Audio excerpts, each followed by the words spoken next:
Good evening, everyone. It's wonderful to see so many of you here tonight. I'm Anna Remington, Director of the Centre for Research in Autism and Education, and thank you all for joining us for the 2024 CRAE Annual Lecture.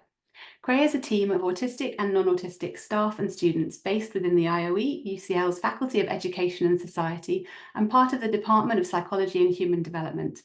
We aim to conduct high-quality, cutting-edge research, but also to ensure that the results of that research reach those who stand to benefit from them. The CRAE Annual Lecture is one aspect of that, allowing people both within and beyond academia to hear from some of the key researchers, practitioners, and advocates in the field. And through everything we do, we take a participatory approach, which means we work with autistic people in all stages of our research and initiatives, from the initial design right through to the sharing of the outcomes. We hope that this means that the work that we do is meaningful for the autistic community. At this point, I'd like to say a big thank you to all our funders, supporters, and team members who contribute to our work and make it all possible. In particular, a special thank you to Pears Foundation for their generous ongoing support that underpins everything that we do. And now I'm delighted to introduce tonight's speaker, Dr. Mary Doherty. Mary is a consultant anaesthetist and autism researcher. She is Clinical Associate Professor at the School of Medicine, University College Dublin, and founder of Autistic Doctors International. She has brought together a community of autistic medical professionals active in research and education with the goal of improving healthcare for autistic people. Mary's intersectional position as a doctor and autistic woman gives her insight into both medical and autistic communities. Building on Damien Milton's concept of the double empathy problem, tonight she'll be talking about the additional gulf between medical and non-medical people, an issue she has called the triple empathy problem, and she'll be speaking about its relevance to other fields beyond healthcare. Thank you so much for speaking this evening. I'm so looking forward to it. You're all very welcome to put questions for Mary in the Q&A box. Mary will speak for about an hour, and then CRAE's wonderful Brian Irvine will ask her as many as possible at the end. We're estimating an end time of around 7:30. You can also post these questions anonymously if you prefer. And now I'm delighted to hand over to Mary, who will be talking today about autistic professionals and the triple empathy problem. Gosh, what an honour it is to give this talk. And it's an absolute delight to be speaking to you from Andorra, high up in the Pyrenees, during probably the best week of the season in terms of snow conditions. And the background that I'm using, I took this morning. So yeah, it was a lovely day. Okay, has that come up? Is that my title slide up? Yes, perfect. Super. Okay, brilliant. Thank you. Okay, so right. So I talk a lot about healthcare. And I'll get to that. But tonight I kind of want to broaden that out a little bit and just think about autistic professionals across all sorts of fields. And the thing is, some of you might know that well, skiing was my special interest before I got into autism and autism research. But also in a former life, I was a ski instructor. No, hang on, let me rephrase that. I didn't mean that literally. That kind of sounds like I believe in reincarnation, which I don't. Previously, I was a ski instructor. Equally, that's not quite true because I still am. Anyway, let me let me move on. Sorry about that. Skiing was my special interest, you know, and it really is. And the thing about it is that I'm only just recently back to skiing, having not been able to ski for a long time because of injury. So any of you who, you know, had a special interest that you haven't been able to, you know, pursue, you'll understand the excitement. So please bear with me if there's a lot of ski pics today. So yeah, so that's me a few years ago teaching here in Andorra, actually. My daughter here, she is currently teaching in Hakuba in Japan. These are my qualifications, which I'm really proud of. As a little munchkin when he was little, just eating a lot of snow. Me ski mountaineering in Scotland a couple of years ago. Again, pictures from when the munchkin was little. I'll show you more recent ones in a while. This was me teaching about teaching how to ski moguls or bumps and using spoons, and I think that's kind of cool because I didn't know about spoon theory back then. And then some of the most fun talks that I've done this season have been to groups of ski instructors. So I've done talks here in Andorra, in France, and also in Japan, where my daughter is. And you might wonder what's the relevance of that, but I'll get to that in a few minutes. But these ones, these are my two currently, and this is what drives all the work that I do, really. It's all about kind of making things better for the next generation of autistic people, neurodivergent people. And I know that the way that we frame autism makes such a difference. It has such a profound effect on the outcome. I mean, I know this, you know, just want to, I mean, I blindingly, obviously autistic. If only anybody had known what to look for. Then I discovered after younger Munchkin was, he was identified as autistic. And it was like, well, if he's autistic, then I definitely was. And that's where my journey started. But that had really profound implications for my older child. Because at the time she was experiencing very significant mental health problems. And I'm really grateful to the two of them for allowing me to share their stories along with my own. Looking back, what she needed was neurodevelopmental assessment and, mental health team who understood neurodivergence. And she didn't have that. She had a really hard time. But that was just such a turning point, for her, but also for our family. And we look back and see how she grew up under that pathology paradigm, that traditional deficit focused approach, what is wrong and how can we fix it? And that I know it for myself as well. It just destroys mental health. Whereas the younger fella, he's grown up under the neurodiversity paradigm, and my goodness, what a difference. He's confidently autistic, and I'm not worried for his mental health. And I know that a neurodiversity affirmative approach is the way to optimum outcomes for all autistic people. So that's really what drives so much of the work that I do. More ski picks. I use these sometimes when I'm talking about just my own journey, in terms of the first one, the small one on the top, just me having fallen over in deep powder off-piste, and just waving the pole, that sort of traditional signal amongst skiers, waving the pole after you fall over it, to signify that I'm okay. And, as a metaphor for my life before I realized I was autistic, that's kind of what it was like, just waving, trying to signify that I was okay, but I wasn't really, I really, really wasn't. And then kind of just following my young fella up steep mountain. That was the day I told him he could pick the itinerary, and that's where he took us. And yeah, you can actually ski through the hole in that mountain and down the other side. And that's kind of what it was like for those 2 years, sort of around and after that diagnosis.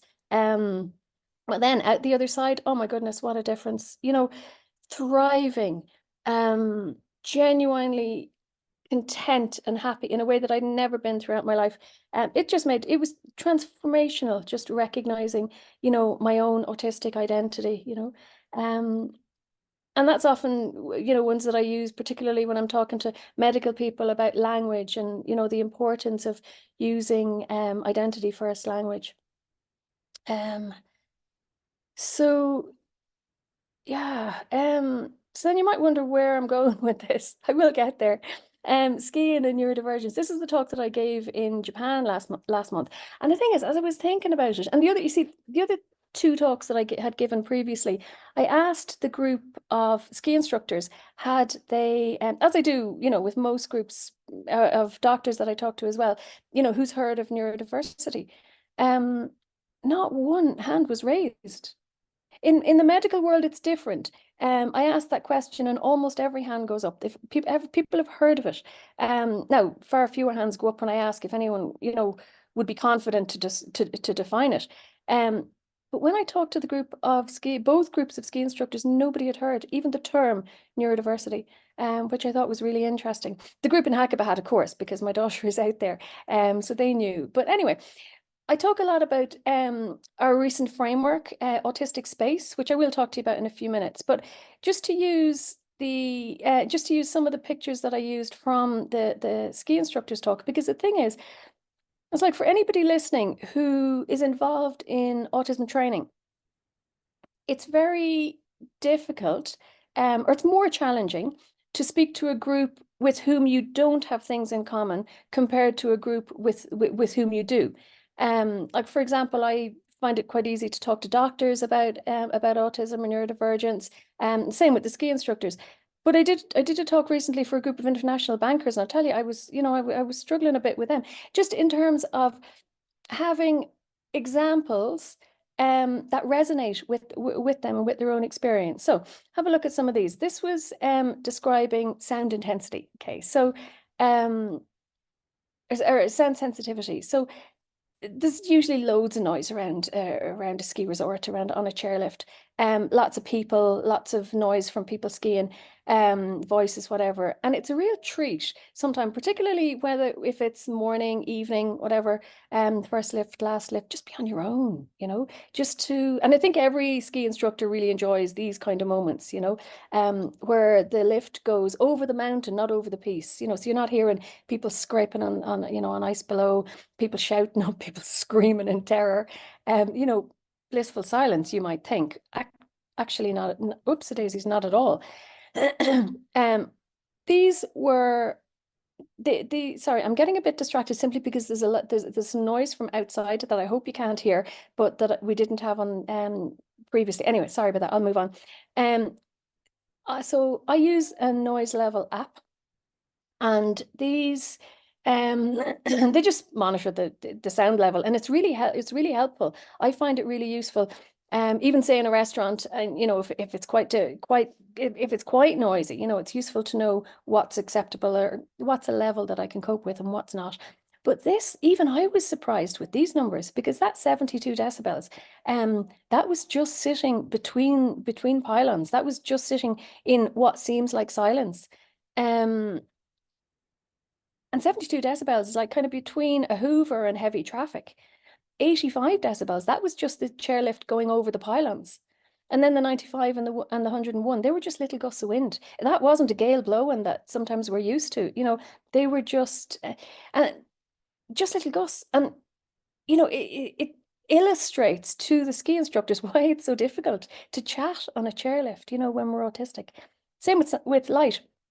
This is one of the most commonly used restaurants here in Andorra, in the ski school that I was talking in, and indeed that I had worked in, and like the pictures do not do these lights justice. It is absolutely impossible. I couldn't sit in this particular area of the restaurant, and the problem is the other part of the restaurant is really noisy. But it's just a real experiential learning for ski instructors to see this in this context, especially when they understand the context. And then Liam gives us some top tips. He's now 15. So what he says, and this is him when he was little, and again, one of the groups that I talked to was this ski school, so like a lot of the attendees would have recognized this teacher. But what Liam, told me to tell them, even if I'm not looking at you, I am listening. Let me sit at the end of a chairlift, and no chit chat on the lifts, please. There's a lot more, but they're just a few little examples. But again, we're here talking about autistic professionals and the triple empathy problem. And you might wonder what skiing has to do with all of that. But actually, as I said, it can be quite a useful way of thinking about it. So we're building on Dewey Milton's double empathy problem. And assuming that everybody is familiar with that, but just in case not, it's that sort of bidirectional mutual misunderstanding between autistic and non-autistic people, that as autistic people we are commonly faced with. And how we have what we have called the triple empathy problem is when that happens between ski instructors or any other professionals and autistic and non-autistic skiers. And the key point is that it's a cumulative disadvantage for autistic people. But that's complex. Let's break it down.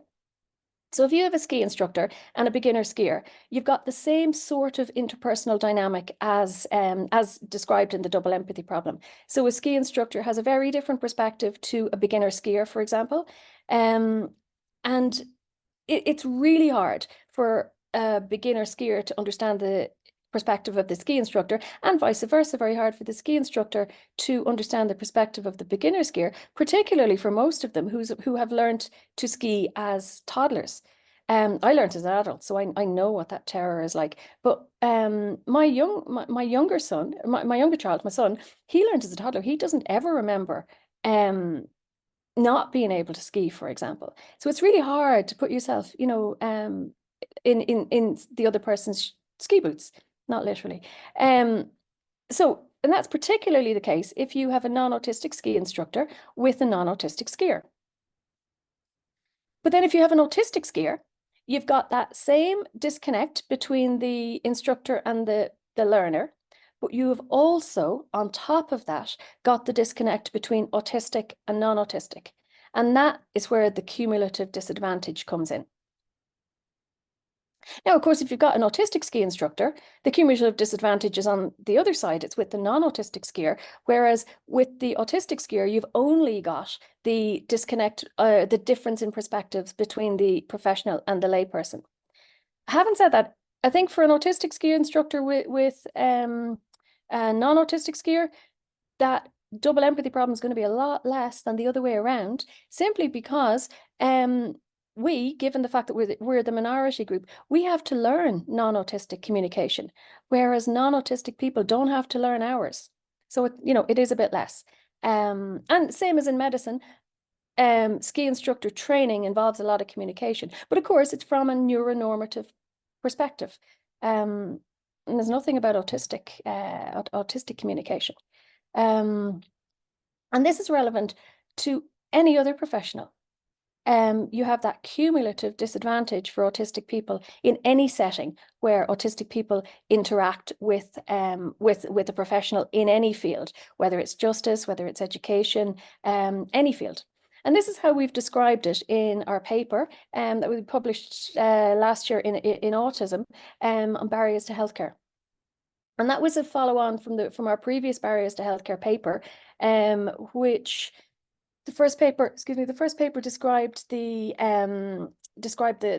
quantitative results, and the second paper, this one where we talked about the triple empathy problem, was the qualitative paper, the qualitative results. And really that was the stories behind the statistics.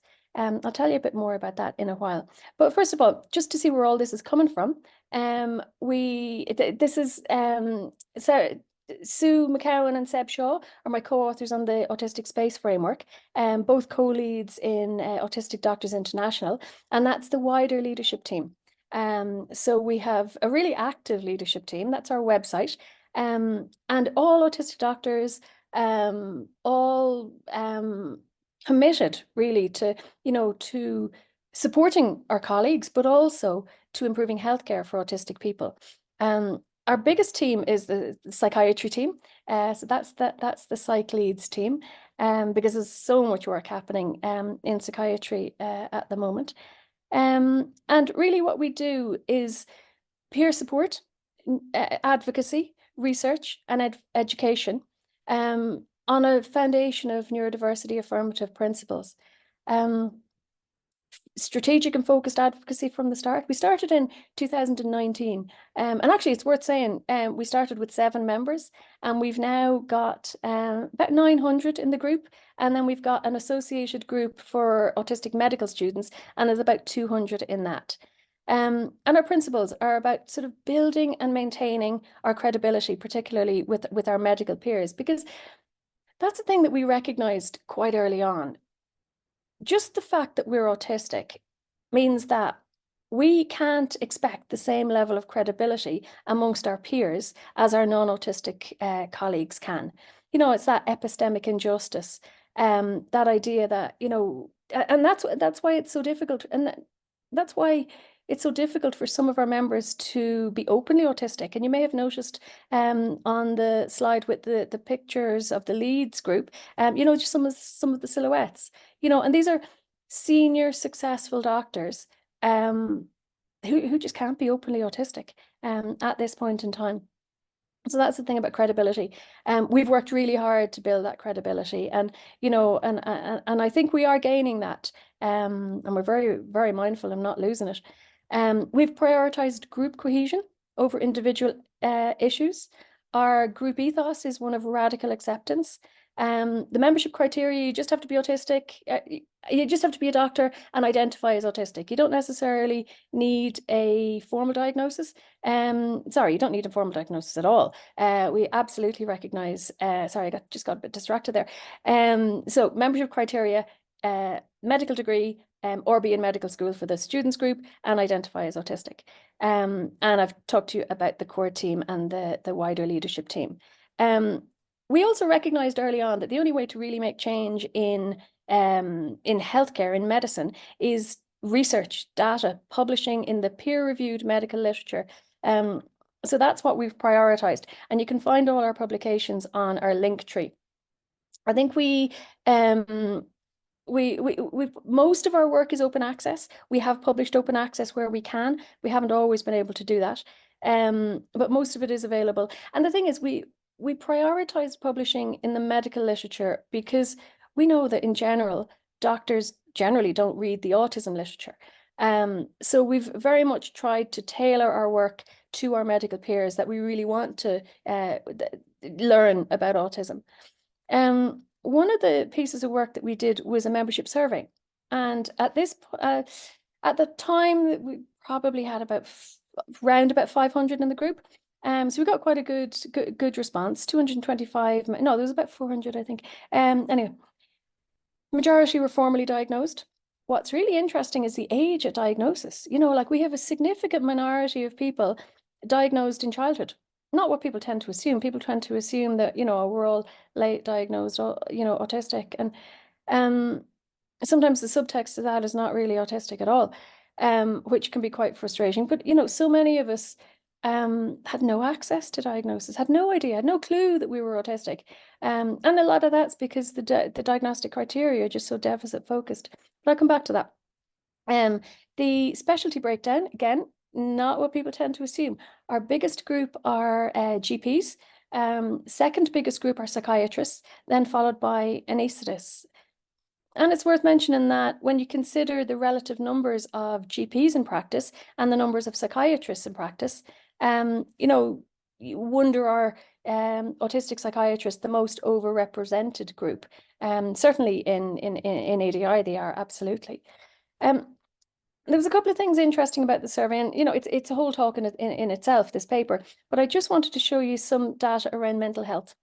The vast majority of our members had experienced suicidal ideation, 77%. A quarter had had a previous suicide attempt, half experiencing self-harm.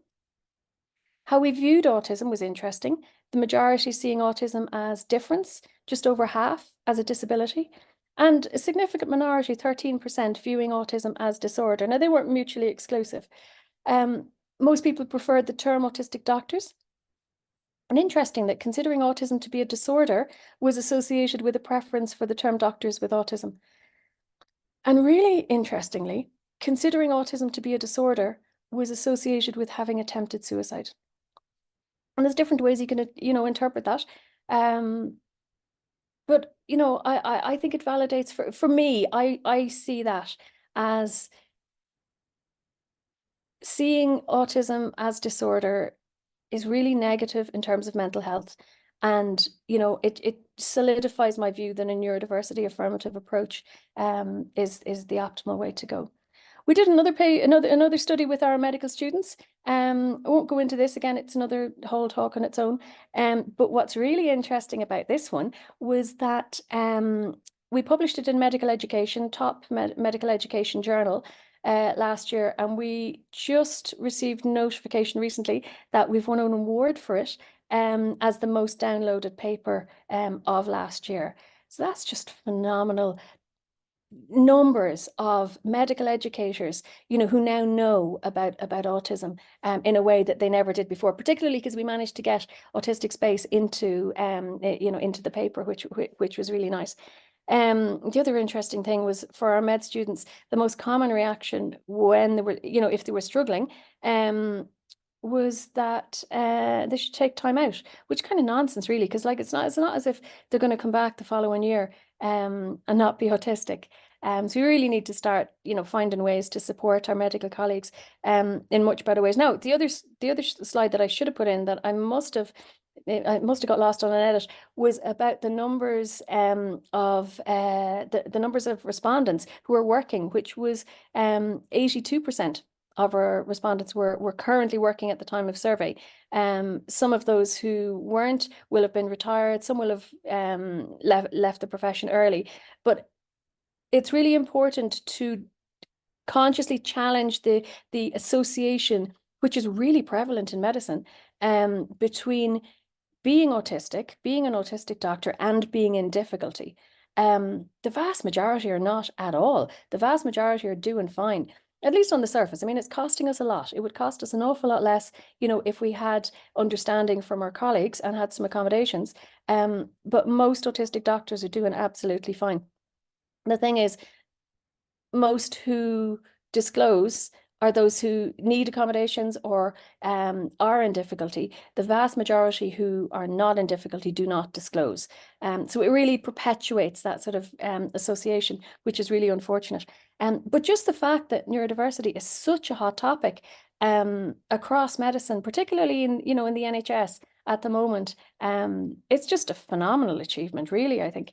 I'm just so grateful to the group and particularly the leadership team, because there's no way we could have done this without, really working together.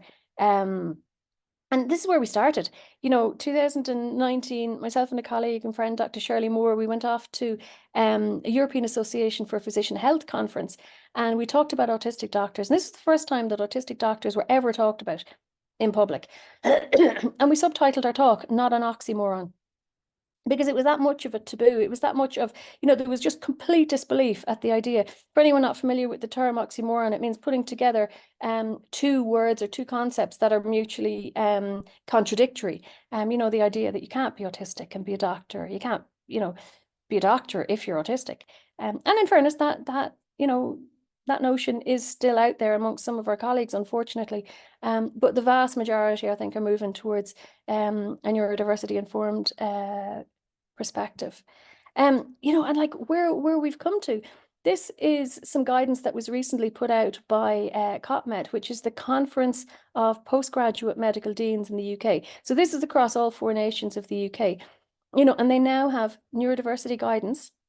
I'm particularly delighted with the second with the second edition of that, because it was revised with some input from relevant stakeholders, which was really really good. The other thing that we did was we've published in the British Journal of General Practice, and we talked about supporting autistic doctors in primary care. And just that quote, it was so true. We find that discussing the existence of autistic doctors elicits one of two contrasting reactions amongst medical colleagues: disbelief, or a recognition that, well, of course, many of our colleagues are autistic, but it's not something that's openly talked about. The other one that we did was we published an editorial in the British Journal of Psychiatry. And this was in 2022, and it was led by our psychiatry lead, Sue McCowan. And it was the first time, again, that autistic psychiatrists were talked about. And gosh, we got such a wonderful reaction from the College of Psychiatrists. Honestly, it is just so heartwarming. It's just wonderful how they have responded, how they really embraced this. And yeah, they're absolutely recognizing that they are in a strong position to be a leader amongst the medical colleges, in the field of neurodiversity. And they really are, they're doing fabulous work. And that then is translating into patient-facing work, where many of our members are, are involved. I'll tell you a bit more about that in a start. in a few minutes. But the first thing that I did with the College of Psychiatrists was CR228, which is the college report on autism in adults. You know, and just even that first recommendation, familiarity with the autistic world. All psychiatrists should continue to improve their expertise in autism through training and experience, and particularly by familiarity with the autistic world. And gosh, they really have. You know, they have really embraced that, to the point where we now have several ADI members involved in developing and myself as well, involved in developing and delivering the National Autism Training Programme for psychiatrists. And that's run at 2 levels as a foundation course. We're about to launch a new cohort of the foundation course on Thursday. And then the 3rd cohort of the enhanced course is launching next week. Really, really exciting. Really exciting work. And the Autistic Space Framework is a part of that course. A couple of other things that we've done.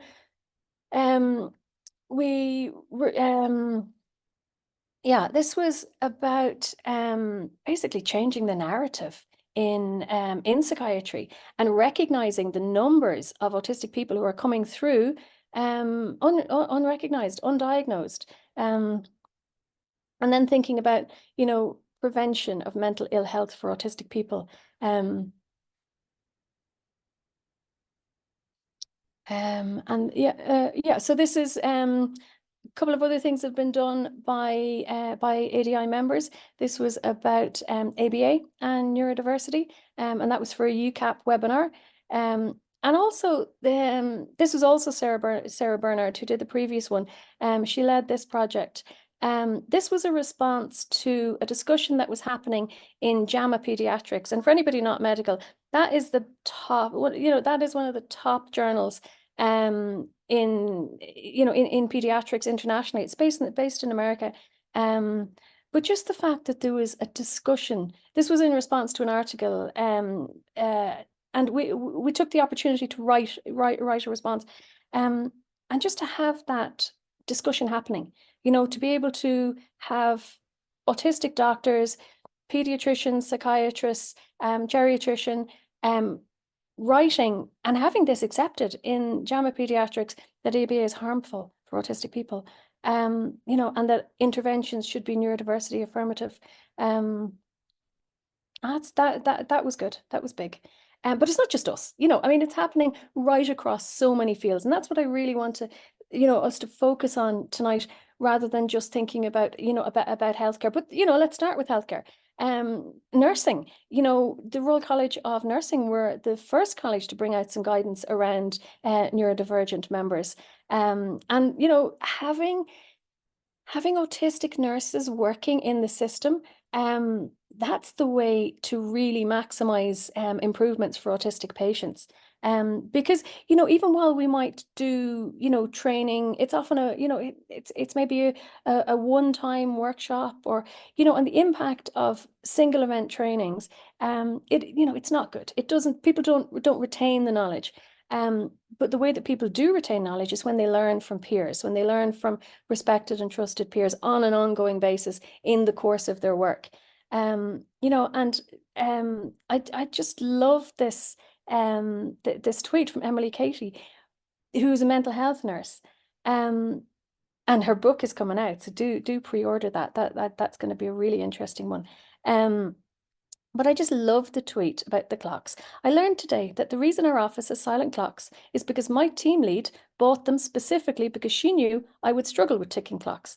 And after a lifetime of feeling my brain was never accommodated for, I can't tell you how included I felt. You know, and I've had similar experiences where I've explained issues to colleagues, you know, and they've done things unprompted to help, you know, which is really encouraging. But this is how we really improve care delivery for autistic people using healthcare services. It's when the healthcare services are set up well for the healthcare staff and the autistic healthcare staff, that really does make a difference. Teachers, you know about all the autistic school staff project, Learning from Autistic Teachers, an amazing book. One project that's really exciting, and that's by Elaine McGoldrick. And what she's looking at is she's looking at the interactions between autistic parents and teachers. That's never been looked at before. And any of us who are parents, who are autistic and are parents, and have had those sort of interactions with teachers, we know that's a really difficult space. So that's really exciting work. And Elaine, being autistic and being a teacher, she has that dual perspective that makes it so much easier for her to understand the issues that are happening, but also communicate it to educational professionals.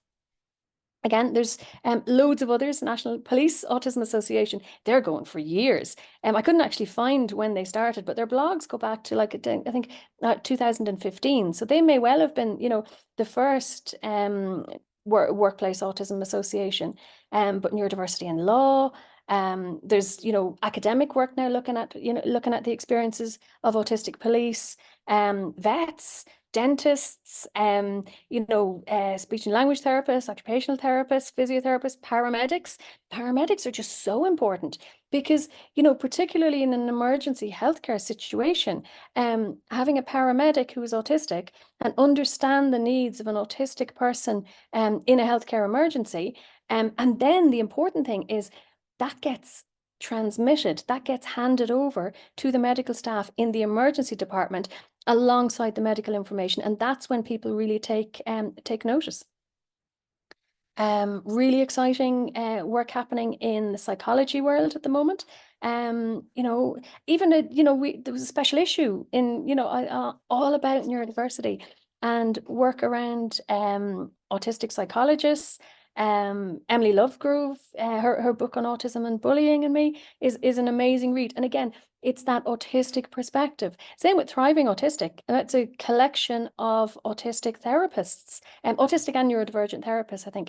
And I know it myself. I mean, the most useful intervention, the most useful help that I've ever had has been from, occupational therapy, and in particular a neurodivergent occupational therapist who gets it in a way that a non-autistic, neurotypical therapist just isn't ever going to get.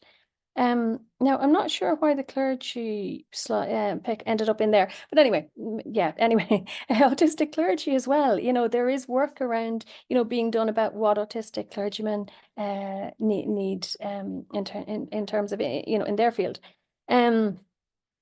Really exciting is what's happening in the media, in the arts. This is a play that was written by Jodie O'Neill, who is autistic, a parent of an autistic child. And it's just wonderful. What I don't know about autism, it is absolutely wonderful because most of the cast, as far as I remember, the majority of the cast, I think, I might be wrong there, but a lot of the cast are autistic or neurodivergent. And autistic actors, they tell our stories in ways that are just so much more authentic than non-autistic actors ever could. But also screenwriters and playwrights and fiction writers, we need our stories told in ways that are not tokenistic, that are not deficit focused, that are just real. I just think it's so exciting to see genuinely authentic characterizations. Chloe Hayden is another example, just wonderfully authentic. Politicians, people who can tell our stories in the political sphere. In Ireland, we recently had one of our more colourful politicians, Luke Flanagan, recently came out as autistic. Wonderful, he's a European politician at the European Parliament, and it's just so exciting that there are people at local politics, national politics, and European politics who get it, who understand it, and can represent our stories, our needs to their peers in ways that not people outside of that system, just can't. And the same for journalists, journalists who are autistic can report in ways that that society really needs to hear. Okay, so this one. I'll come back to this in the end, but I just want to think for a minute, just think about this this picture. Consultation, non-autistic professional with an autistic teenager. And the question is, have you considered occupational therapy? And just think about the context that might occur in, and we'll come back to it in a bit. But just let that be filtering, percolating through your brain while we move on, because I want to talk about leverage. And that was the subtext of this one, and it was about leveraging insider perspective for community benefit. And it's about finding the leverage points and how do we use our insider perspective in a way that maximizes the output, really. And I think I started thinking about this when I heard a talk by Dora Raymaker, who's done amazing work around healthcare, but is also interested. She's a system scientist. So she did a talk for, and this is available online. I meant to put I'm sorry, I meant to put a QR code to that, but I obviously didn't get around to it. So it was a talk that was done for the AIRP network, about systems approaches in autism services research. And what leverage points are is knowing where to intervene in a system, in a complex system, particularly if, making changes at various points in the system. Where you make the change, it depends how much energy you need to input to move that lever. And the leverage points are defined by, and this is all based on the work of Donella Meadows, which I'd never come across her work before. Really grateful to Dora for introducing me to the work. Do look at it. It's really, really interesting. But the point is that the leverage point is where a small shift in one thing produces big changes in everything. And while I was listening to Dora talking, I realized that is why we've managed to have such an impact in the work that we've been doing with Autistic Doctors International. Because what I noticed was that, and I noticed this sort of consistently, I would be trying to talk to my colleagues about autistic healthcare, and there would be some degree of interest. But then I'd talk about autistic colleagues, and the interest would absolutely skyrocket. So much more often I'm asked to talk about autistic doctors and autistic colleagues than I am about autistic healthcare. Now, I always use the opportunity to get the other one in, but the interest has very much been around autistic colleagues, and it made me realize that we're intervening right out at the very end of the lever, where that small shift in one thing produces a really big change, everywhere. And it's about shifting perspectives, shifting mental images, mental maps, shifting even the paradigm shifts. It's the idea of introducing our colleagues to the idea that autistic doctors do exist. Autistic doctors, thrive in medicine, and autistic doctors have been responsible for so many of the innovations and advances in medicine, throughout. So recognizing that means that I can consciously use that as a leverage point. So it's really interesting, the idea of just using this work in healthcare to cause a much greater shift in society, because what's happening is that medical colleagues who make this shift, and the thing is, the other thing that I see that's consistent is when professionals make that journey from that traditional deficit approach to a neurodiversity affirmative approach, that's a one-way journey. Nobody goes back, and that's because people realize the impact. They see it for themselves. They see it in their clinical practice. They see the impact that it has. And part of that impact is setting families on one of two courses when they're new to the autism world. The way we talk about autism to parents new to the world of autism, the language that we use has a huge impact. And we can set parents off on that sort of, cure seeking, ABA, all that sort of masking, all that kind of thing that we know is so negative, or we can send them on an affirmative approach. And that will then filter out into wider society.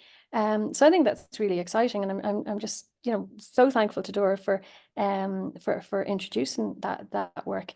But in response to that, what the other thing that we often get is, you know, we get the sort of comments from the questions, you know, what could high achieving autistic doctors have in common with people who have much higher support needs? You know, it's the classic, you're nothing like my child sort of, you know, thing, you know, question. And this is a piece that I wrote in response to that, because I believe that the insight from autistic researchers, from autistic scholars, has been incredibly beneficial for the entire autistic community. Monotropism, even the double empathy problem that I was talking about earlier. You know, we only know about these things because autistic researchers have described them. Spiky profiles, sensory issues, for example. You know, it's only since autistic adults who can speak have described these. You know, things like autistic inertia, autistic burnout, and again, thanks to Dora Remaker, you know, seminal work in that area. You know, something that we didn't even have the words to describe. Unreliable speech, the dangers of ABA, of course, and then of course the benefits of stimming, things like that. You know, and I believe that it's so much more important to focus on what we all share, rather than, you know, trying to split the autistic community in two based on levels of disability or support needs. You know, I believe that's a false dichotomy. We share far more, particularly in terms of qualitative similarities, than might be obvious. So yeah, so the QR code there will take you to that if you have an interest in it. Again, on a similar note, we wrote about, in response to, you know, a similar sort of, you know, sort of paper around language, you know, and upholding autistic pupils' human rights, you know, that neurodiversity toolbox for autism research, you know, and, you know, we're saying, because this is what we believe in, you know, in ADI, we believe in neurodiversity affirmative approach to autism. It's a profound effect on outcome, no matter what the challenges or support needs. Okay, so what I want to do now is I'm going to very briefly mention a project that I'm involved in, but I don't have time to go through it, but I'll skip through the slides so that it's available for anybody that wants to look back. This is a project I'm looking at with autistic psychiatrists. And the key point really is that what they've said is they don't recognize themselves in training. If we don't recognize ourselves as autistic, how on earth can we diagnose autistic patients accurately? You know, and if you think about how that might work, you know, that concept of positionality, you know, someone goes to an assessor, you know, describing really, you know, common autistic experiences. You know, I think I'm autistic, and, you know, the clinician says, sounds just like me, I'm not autistic. Confidently pronounces you're not autistic, but it's a wrong diagnosis, you know, and this happens over and over again. And the autistic psychiatrists, they talk to me about how, you know, how the guilt that they feel at recognizing all the people that they have missed, you know, throughout their careers. But one other one that's actually, yeah, I'm not going to go through that. One other one that's really nice, and this is about just the rapport that autistic people can develop, you know, in a clinical context. This was one of our child and adolescent psychiatrists describing a consultation where parent had brought a kid, and the parent says, you know, he's describing a sensory kind of issue, and the parent says, I'm so sorry, he's going on about it, you know, and it makes no sense. And I say, makes perfect sense. And I explain. And the child is like, yes, yes. And the parents are like, what on earth has just happened? You know? And this happens over and over again. And this is, the thing is, this is so important that we have autistic people in psychiatry and being able to be openly autistic, because this is the sort of thing that our colleagues really need to know about. And also, it's worth mentioning that the second most common The second most common email that I get to the ADI email account is, where can I find an autistic doctor? Unfortunately, we don't have the resources to maintain a membership directory or make recommendations, but it's a really common request. Again, it's just the old stereotypes, I'll leave you to read that later if you want. But it's also important to say that it costs us a lot, This quote, and often people say, why are we not doing more? It's because most of us are working clinically and are, just clinging on by our fingernails some of the time. A lot of the time, really, if I'm honest. Just living your life in a world not set up for us. It's a big enough effort trying to change the world whilst you're inside it. Little cog in this unforgiving machine. It sometimes feels like just too much of an ask, and it is. And we have to think about our autistic colleagues right across all fields and think about how we support people, to thrive. Autistic researchers, biomedical autism research. One of the big projects I've been involved in for the last 5 years or so has been the AIMS-2 trials. I've been part of the steering committee for the autism representatives, and gosh, that's been some journey. But it has been so rewarding. I mean, it's probably been the hardest project. I've cried more tears over that than I have anything else I've been involved in. But we're really starting to see the impact, really starting to see really positive change. Even the leader of the project, recently saying, not a cure. We don't think like that anymore. And like, when I think about where we started, wow, what a difference. Even last year at INSAR, having a discussion on, precision health for neurodiverse communities. I mean, just not a conversation that was in that space, and for the AIMS-2 Trials Consortium to now be world leaders in terms of participatory research and moving, at least some of the consortium members moving towards, a neuroaffirmative approach, just profoundly impactful, really, I think. And, we've even produced a paper together. This was in Cell, which is, an enormous journal in the world of, genetics, genomics, about bridge building between communities, and the future of biomedical autism research, and that was a collaboration between consortium members and AREPs, sorry, but I actually forgot to mention on the previous slide, I really wanted to talk about, which is probably my favorite project in the whole of the AIMS-2 trials, all the projects that are involved. And it's a project by Teresa Del Bianco. And what she's looking at is she's looking at neurodiversity and inclusion in the autism, in the AIMS-2, among the AIMS-2 trials consortium members, just basically asking, are there autistic researchers in the AIMS-2 trials consortium? And yeah, absolutely.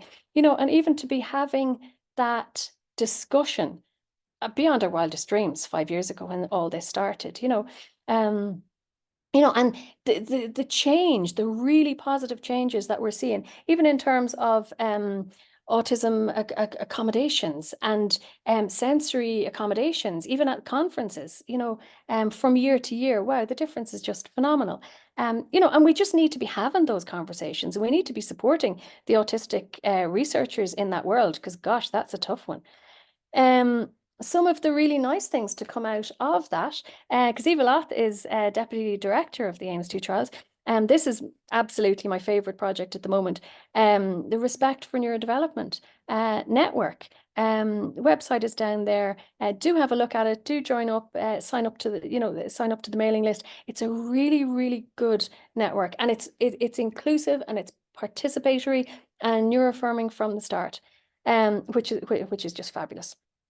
Anyway, briefly, to talk about autistic space, this is the framework that we described recently. And the point really that I want to make is that it's equally applicable to all settings. Some of the background work, that's our barriers papers. Not going to go through these except to say that we found that the barriers that people experienced accessing healthcare were associated with adverse outcomes, and that prior negative experiences in healthcare were was an independent barrier to future care. Lots of untreated physical conditions, mental health conditions. A third of the autistic respondents said that they'd had a serious or potentially life-threatening condition that remained untreated. Just absolutely shocking outcomes. No difference between self-identified or formally diagnosed autistic respondents, and many people having no access to healthcare at all. This is one to look at in the qualitative paper. It's a sort of a look through the journey of healthcare, and that sense of epistemic injustice, not being believed about our own experiences, not taken seriously, was an overarching theme. But really, just look at the pink ones at the bottom in terms of how the earlier barriers lead to healthcare avoidance and serious consequences. So we really need to look at healthcare provider knowledge. And, of course, we know that healthcare provider knowledge is very, very variable around autism. So this is what we did. We developed a framework using the acronym SPACE, and published it in the British Journal of Hospital Medicine. And gosh, it has done, it really resonates with our colleagues in ways that we didn't really expect. We've had over 20,000 downloads. It's already in use in lots of settings, mental health settings in particular. And people are finding that it's beneficial. It's in use with, intellectual disability services, residential care. We have a project at the moment to adapt it for education. And while I'm not going to go through it, I'll just show you a bigger picture of the graphics and what it stands for. It's sensory needs, predictability, acceptance, communication, and empathy. And then there's 3 further domains that we describe. That's physical space, processing space, which is really just processing time, and emotional space. Again, I'm not going to go through any of it in detail. There's loads in the paper. The paper's open access. There's lots of suggestions, and again, it is applicable in much more widely than just in healthcare. And the thing about healthcare is, we run on acronyms and mnemonics, really, really common in healthcare. There's just so much information that medical students and medical postgraduate trainees have to absorb, that anything that's got a good graphic really grabs people's attention and people really remember it. And I think conditions that have good graphics, the outcomes are better. I don't think anyone's looked at that, but I wouldn't be surprised if we could find that. And also using graphics, and particularly descriptive acronyms. So like the FAST, for example, that's for stroke, but it gives you the main message in the acronym. And I think that's what we've done with SPACE as well, because any autistic person, myself included, if I'm distressed, what I need is just space. Just don't come too close, don't talk to me, just minimize sensory issues and give me some space. Another one that's really good in medicine, is really well known, and it has actually had a massive impact, is the Bristol stool chart. It wasn't developed for constipation, but it's made a massive difference to how constipation is managed, and particularly important for our autistic peers who have co-occurring intellectual disabilities as well, medication issues. That's another, so a really good graphic. But the other one then that's important is the Glasgow Coma Scale. And that has been associated with loss of consciousness, head injury, internationally. So anybody with any sort of condition that involves any head injury or loss of consciousness, the first question any healthcare provider asks is, what's the GCS? And it's known internationally, and it has made a massive impact since it was introduced, because prior to when it was introduced in the 70s, head injury outcomes were really awful, really, really bad, like disproportionately bad. And a lot of it was because management was not standardized. People didn't even have a common language to, with which to talk about it. And that's why the framework, which was simple to understand, simple to remember, good graphics, it really makes such a difference. And that's just the impact of, of that type of framework in healthcare. Because the thing is, our colleagues are just under so much pressure at the moment. People don't have the time to be, going to reading through really big long reports or long papers, or going to a lot of training. So something simple like the framework really does help. One of the one of the things that we've done with it recently is we have just published a paper in the British Journal of Anaesthesia, where we've adapted the framework to anesthesia for autistic people, aimed obviously at anaesthetists. And that'll be out next month in print, but it's online now. And again, that's open access as well. And it's applicable to all areas of medicine, really. That's the PDF of it, but also another book that's coming out soon is Seminars in General Adult Psychiatry. And that's aimed at psychiatry trainees studying for postgraduate exams, but it's also used by senior psychiatrists for, to keep it up to date. And I'm delighted to say that I co-authored the autism chapter with Ian Davidson and Claire Hayden. So there are just two other things that we had done. And before I finish, I just want to come back to this one. And often we're thinking this is an autistic professional suggesting that an autistic teenager gets help from an occupational therapist. Why are we not thinking this is a career guidance consultation? Why are we not thinking that this might be a career guidance teacher suggesting to an autistic teenager that they might consider occupational therapy as a career? And I think that's something that we need to watch for in education, just that expectations drop for our autistic kids. But there's a paper from Germany, Frank et al., where they looked at sequential attenders at a clinic. It was an autism clinic, and they looked at education and they looked at employment, and high 60s in terms of percentage were in employment or had been employed at some point. But what was really interesting was that 23% were in health and social care and education. So there's so many autistic people in these professions already, and again, there's a lot of work around, hiring autistic people, and there's a lot of programs about getting autistic people into work. What about the people that are there already?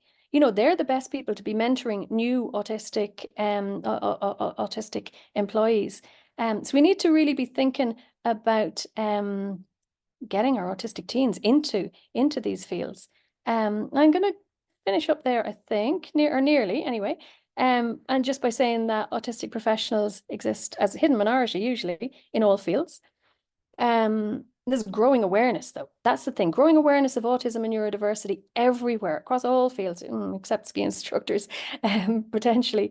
But we need to capitalize on this growing awareness. Neuroaffirming practice will prevent poor mental health, will save lives. And I think together we can make this the default approach. As I've said, we need to encourage autistic teens into professional careers, including all healthcare roles. The Autistic Space Framework is applicable to all settings, and it can be really nicely used. We're using it a lot with supporting autistic medical trainees and medical students, and it works really well in terms of moving away from autism being really nebulous to people having a framework that they can, think about what are the areas that they need to consider. But what I really think we need is a cross-disciplinary autistic professionals network. I know that there's a lot of work in various sectors, various fields. There's a lot in autism research, for example. There's a lot of neurodiversity staff networks right across the NHS, and in loads of other fields. But I think we're missing the systems view. We're missing the fact that potentially that, we're all doing so much work together that if we were to do this together, collectively, all pulling in the same direction with the same sort of goal, I think we can absolutely leverage our insider perspective in a way that's maybe beyond what we can even dream of at this point. So I know there is some work ongoing around that. I'd love to see that happen. It's certainly not something that we can do in ADI. We just don't have the capacity for that. Just a reminder again of the graphics. Sensory needs, predictability, acceptance, communication and empathy, physical space, processing space and emotional space. I'm hoping that in healthcare this will become as tightly associated with autism and autistic people's needs as the GCS is with head injury. Maybe it's a bit grandiose, but I'm hoping that will happen. And back to the beginning, just to say, ski trip. We've already had an Autistic Doctors International ski trip this Christmas, and we hope to do it again. But as we think about that wider autistic professionals network, maybe we'd widen it out, and have an autistic professionals ski trip or potentially other trips. Anyhow, I shall finish there. There's my contact details. Do feel free to get in touch, and happy to take some questions. Wow, thank you so much, Mary. That was just such an engaging, insightful and impressive talk. You and your colleagues are just doing such incredibly important work. I really loved that practical emphasis and the call to action at the end. It's just been an honour to hear about it this evening. And I know that all the attendees feel the same, because we have had such amazing engagement in the Q&A box, comments flooding in. Lots of questions, which I will let Brian put to you in a second, but also so many just comments saying how fabulous you are, the work that you're doing is, and the talk is. That's So, amazing. Please do look at our work. Please do. Please share it. Please, get it out there, because it benefits everybody. Yeah. absolutely. So at this point, I'm going to hand over to Brian Irvine, who's going to ask you as many questions as possible from all of them that have been flooding in. Oh, there has been a lot. So we've got maybe about 20 minutes. We have already, on your behalf, with some of the things coming in, managed to answer 35 of the questions. We've still got 42 to go. Okay, we'll do our best. And do feel free to butt in if I've already answered a question, but I'm going round in circles. Oh, I won't, because it's lovely. But I will start off with an apology to all those who we won't manage to make it. What I do want to start with, there's lots more thank yous all of a sudden coming in, to Rose, who's just put so much sensory joy to be found in snow. Isn't that a lovely place? You started with this wonderful talk with your own joy. You then went to actually some really, really hard places before you brought us back to joy again. And I'm sure I speak on behalf of many people where I really thank you for it. I have, in no particular order, some questions. So I'm going to start with, now I had a lovely question from Leo, if I can find Leo's question. So Leo's first question, and actually, Leo, I did enjoy your second question too. But your first question, he says, wonderful presentation, literally worth getting popcorn for. We like. What would be the best solution for countering the triple empathy trap across professionals? Yeah, that is something that I do address in the training that I give to to doctors about supporting autistic patients. And just to say, when I talk about autistic patients, I'm obviously talking about autistic people accessing healthcare because they're sick, not that they're patients because they're autistic. Just put that out there. The way that people need to do it is they need to first of all be aware of it. They need to understand that autistic people are different. It's almost like speak a second language or a different language. And I describe it sometimes as, speaking a different language. And I speak neurotypical pretty well. I've learned a lot at this time, but I'll still always make mistakes. It's not my native language. So I'm gonna, I'll always have an accent. I'll always make mistakes. And getting our colleagues to understand it in that context. I mean, if we get somebody to stand up and give a presentation to doctors, and they're Italian and they've got spelling mistakes or syntactical errors or grammar errors on the slides, everybody just discounts it because, well, they're Italian. You don't expect it to be perfect. You don't assume they're stupid. You just want to listen to the content. That's the point that we need to get to with understanding autistic people and neurodivergent people. And non-autistic professionals have to understand that they need to do a lot of the heavy lifting here. They need to make a big effort to understand our perspective. But first of all, it's like cultural humility, recognizing in the first place that they don't get it, and that our experiences genuinely are different, Recognizing that professionals, we have to be humble in our own selves, and also then learning across languages. I can just see the Duolingo before I go to bed now, the owl just saying, learn how to speak across these wonderful, diverse ways of thinking. taking the question a bit further, we had several questions which were about other forms of intersectionality. So not just the autistic predominant neurotype, but also and as you were saying, the autistic professional versus the non-autistic, perhaps professional as well. But also, how would you also speak to race? How would you speak to class? How would you speak to socioeconomic backgrounds? With this multiple ways of looking at an empathy problem. So not even the triple empathy problem, the splintered empathy problem. Yeah. There we go. No, Have you anything to speak to that one? No, absolutely, for sure. And it's something that I really highlight in the training that I do for, for doctors, because the thing is, what we find in ADI is that, as I said, most of our members are not in difficulty, but when our members do get into difficulty, it tends to be in very predictable ways. It tends to be in really autistic ways. But people who are international medical graduates or, other type of intersectionality generally tend to be way overrepresented amongst that group, and the only way to address it is call it out, is to actually speak to that and say that, there's layers upon layers of intersectionality and intersectional disadvantage.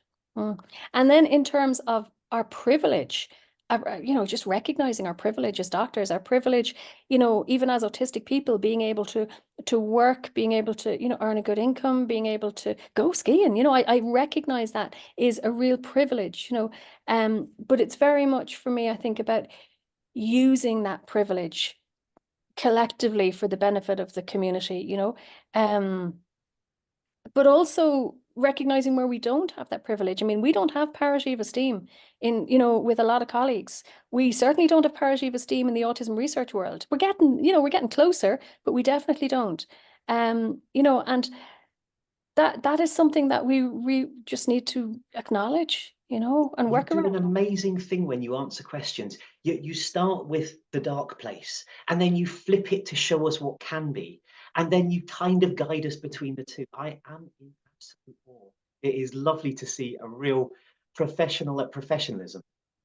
I've got a question. Again, this one's come in, and I can see why this one has come in anonymously. It says, "Hi, Mary, autistic nursing student here. I'm absolutely terrified of having to access healthcare services because of some really negative past experiences, like being told I'm just attention seeking or I'm hypochondriac. Do you have any advice about things like this to be improved going forward?" Yeah. It's horrendous for so many of our staff. Right across healthcare, for nurses, doctors, even our psychiatry trainees, they have to learn this deficit-based nonsense, and they have to spout this in their exams, otherwise they'll fail their exams. Hearing colleagues speaking negatively about autistic patients, it's soul destroying. It's really hard. But equally, it can be really dangerous. And this is something that I didn't really get into earlier. I didn't mean to.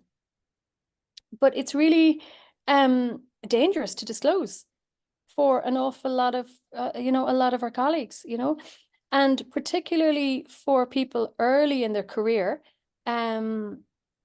if you can get by without needing to disclose, and you can do that work, and it's probably safer in most contexts, unfortunately. But I think that's why we need that professional support network. That's why the neurodivergent staff networks are just so amazing, just so supportive, because nobody gets it like another autistic healthcare professional, I did have a thought that's gone out of my head. It might come back to me. No, you were going towards the beautiful idea of solidarity. Yeah. And they're taking that further. So Yeah. Sorry, it did come back to me. And that's why it's much more important for those who are in senior, safe, secure positions to disclose and to advocate where possible, than it is for junior colleagues to do that. Oops, daisies to do that. There's a deep responsibility that kind of lies within having got to the top of your profession. You pull other people up. Yes, but we also have to remember what Lisa said, and just the cost to ourselves. Yeah. Not everybody can do it. And what's lovely about ADI, what we tend to do is it's almost like a relay race, we do what we can for a short period of time, and then we take a step back, and you know, there's always a space for us to come back to, which is nice.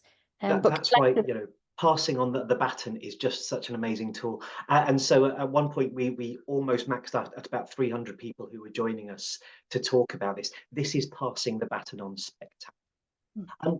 Another question, just passing that baton down through the generation. So from a third-year medical student who feels as if OSCEs, and you will have to explain that to dinguses like myself, that these OSCEs are naturally discriminatory against people with neurodivergency. Yeah, absolutely. Having to pretend a situation is real. Yeah, completely. And I wrote about that in, the acronym stands for Objective Structured Clinical Examinations. And basically what it means is actors come in, pretend to be patients, and the students come in and they have to, you know, act, you know, the part. The difficulty, I wrote about this in the very first thing that I ever wrote, which was about neurodiversity in practice, autistic anaesthetists can be an asset. And you'll find it down the bottom of the ADI link tree. It's still probably the most practical piece that I've written in terms of supporting autistic colleagues. But and I did talk about OSCEs there. The difficulty is we don't filter out the incongruous information that non-autistic colleagues just manage to ignore. And the thing is, if you have, excuse me, if you have an actor playing a part of somebody who is ill, they're not going to show the clinical signs, or they will act the part, but it won't be, it will just be incongruous. It just won't work right. And non-autistic people seem to be able to cope with that much better than we are. There's also the really tight timing. And the other thing that happens for clinical students is commonly in exams, if you give a wrong answer, you know, there's a sort of a hint that the examiners can't really help but give, which is like, rethink that one. We miss that because it's all nonverbal, you know, so we're doubly disadvantaged in that context, and we tend to take things very literally. So quite often we'll answer exactly, specifically, and literally the question that we're asked without seeing the wider implied question, you know. So yeah, no, they're really difficult. And the solution to that is having autism aware examiners, because then you can spot the you know, we can spot a misunderstanding between an autistic and a non-autistic person in a way a non-autistic person just can't see it. And to be able to see it in real time, I think, is the way to, you know, level that playing field. No, that's a brilliant way forward, and actually making sure that our autistic doctors become part of the whole training regime, because it then lets everyone in. Absolutely. And we do have some of our leads who are you know, who are involved in autism training, involved in, you know, medical training, and the training program directors, you know, and yeah, lots of other, you know, it's one of the things that goes throughout these questions that I'm trying to pass in real time, is we've got so many people who said, yes, I'm here, it's so glad to hear that other people are here. And that idea of a professional body that gets together and says, yes, we're here together. Absolutely. Yeah. And the feeling like we can belong. Yeah. And that's something that's it's such a common experience to doctors newly joining the you know, Autistic Doctors International. You know, thought I was the only one. I remember that feeling. I remember when I was, you know, initially received my diagnosis, and I went looking for others and I couldn't find anyone. And then I met one, I met another, and it was just amazing. Yeah, no, the network is really powerful. In the paper that I mentioned earlier, the membership survey, there is a section on the impact of the network for people, and really, really positive, you know, really positive. And we currently have a paper in progress looking at the medical students as well, and a similar sort of research question. And yeah, again, really, really positive. So I hate it when I'm contacted by professionals in other fields, you know, dentists, vets. Can I join? And I'm so sorry, we can't. We have to stick to what we do, just because we don't have the resources. And that's why I really want there to be somewhere that anybody in any sort of profession who is autistic can join. That needs to happen. It does. It's a wonderful promised land for us to get to. Just to make sure that everyone is aware, in the chat, we can talk via the questions and answers, but in the chat, I put a link to the link tree for Autistic Doctors. It's linktree.e/Autistic Doctors, which will get links to all the papers that have been talked about. I think all the papers, if not most of them. Coming back to, so we started off talking about intersections. We then went on to talk about those coming new to the medical career and their thoughts. I'd like to make sure that we have time to talk about the space framework itself, just because I think it's excellent. I had an amazing question that says the space framework. So that is sensory, physical.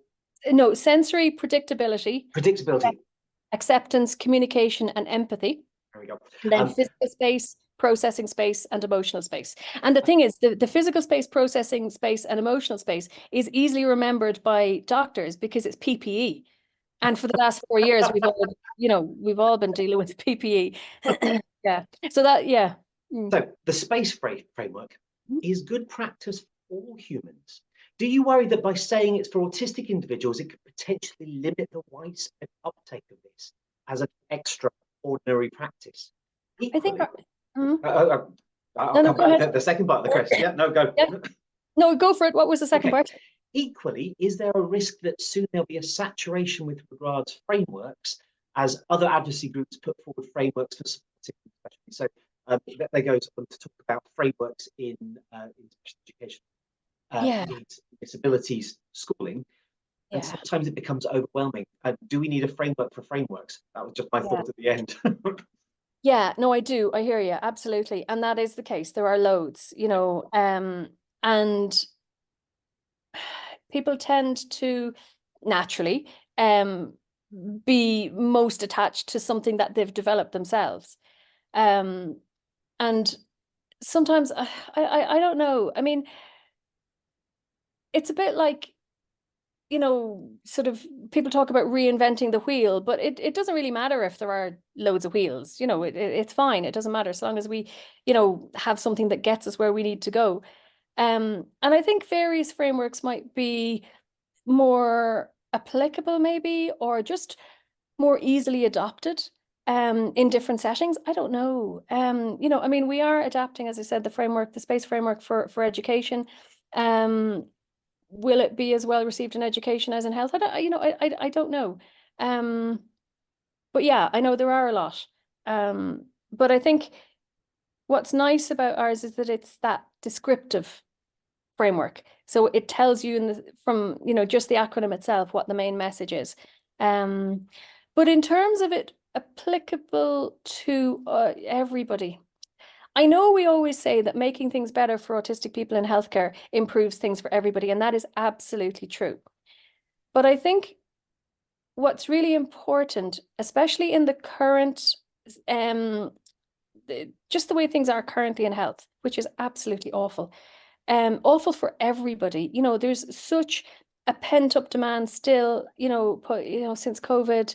Morale, burnout, it's just, through the floor for everybody. It's really, like things are really difficult. All of our colleagues are just under so much pressure that I think we have to be very selective in terms of trying to get people's attention. And an awful lot of things that we need in healthcare as autistic people, everybody would want. And that's why I think it's really important. And the thing is, and the point about that is that all of our colleagues are just conscious of, it's that moral injury. It's working in a system where you just can't, provide the care that you want to provide or that you're trained to provide. It's really damaging. It's damaging to your soul. But there's nothing we can do. We don't have the resources to meet the needs of all patients. So unless we are being really particular about autistic needs being particular and separate, or not so much separate, but just specific, we risk just being, lost in that whole maelstrom of, all the unmet needs in healthcare. So I think we have to be very particular about what it is that's different about autistic needs. And I think that's very much around the sensory issue. sensory things. And again, predictability, I mean, yes, predictability isn't lovely for everybody, but we're seriously disabled when when things are unpredictable. We're the ones that really struggle with unpredictable change and unexpected change. And then I think, and this is why sometimes I talk about autism and neurodiversity or neurodivergence sort of separately in some contexts, because autistic communication is different. Somebody who's dyslexic does, communicates in a neurotypical kind of way. They don't have the communication issues, that as autistic people that we just the ways that we communicate that are just so familiar and so recognizable to us, and I think it's just important that those things don't get lost. But the other really important point, and it's why I talk about autistic needs separately, is that when we mix it all up in together. Now, I do talk about, neurodiversity, don't get me wrong, and neurodivergence a lot. But in terms of healthcare, the most disadvantaged group in healthcare are autistic people, are autistic peers who have co-occurring intellectual disability and who have high support needs, maybe don't speak, or don't reliably speak or consistently speak, or have, really significant needs. That group tends to get lost if we widen it out into a discussion around neurodivergence in health. So from that perspective, I do like to keep it separate. So something lovely about making sure that our autistic folks are held, and there is something very important about that. It may help others, but we are making sure our autistic folks are held. I think time-wise, so we've got 3 minutes, so we're going to do one last question. And again, my apologies to all the 70 open questions I now have in front of me, but to go down, because I like. You start with joy, you go to the dark places, you come back to joy, going on to the future. What advice would you, Mary, what would you give to an autistic young person wanting to pursue their career in medicine? Oh, just but if you really want to do it, but do know that it's tough. Yeah. Now that's a tough question, because if you ask me what advice would I give to any young person about doing medicine, the answer might be a bit different. But commonly I get messages from, I get emails often from parents who have maybe come across our work, and they have a child, maybe a teenager, a child who really wants to be a doctor. And the thing is, so many of our members have wanted to be doctors since they were tiny. I certainly did. And the parent has assumed that just because they're autistic, they can't do it. And that's absolutely not the case. Absolutely not. They most certainly can if they have the intellectual capacity to do it and they have the interest. Now, medicine's an awful job to do if you don't like it. And there's a lot of people in medicine because they've been kind of steered that direction by, by families. And that's maybe particularly relevant for international medical graduates, and it's a tough job to be in if you don't like it. But if you have that, mindset and you want to do it, absolutely, it's wonderful. And the thing about it is there's so many varied niche specialties. There's a place for everyone in medicine, and it's a fabulous career. So do it, but don't do it alone. Get in touch. Join autistic medical students, the peer support group. You can join as soon as you have a place, as soon as you have the offer of a place. You don't have to wait till you start. And it's just fabulous to see we have 5 years now, so we have like 5 cohorts of med students who've gone through and are now working as doctors. And yeah, the peer support's fabulous. So yeah, get in touch, join us. That's the wisdom. Do it, but don't do it alone. Hannah. Thank you so much, Brian. And I just want to say another huge thank you to Mary for being our 2024 CRAE Annual Lecture speaker this evening, particularly as you had to give up an evening of après-ski to join us. We really appreciate that. And lastly, I want to just thank all of you for coming along this evening, for being so engaged and posting so many wonderful questions and thought-provoking responses in the chat, and also to the anonymous attendee who's been actually very helpfully posting the relevant links to everything that Mary's been talking about in the Q&A box throughout. That was super helpful, thank you. The recording will be available on the CRAE YouTube channel in the next few days if anyone wants to watch it again. And I hope to see you all at another CRAE event very soon. Have a good rest of the evening.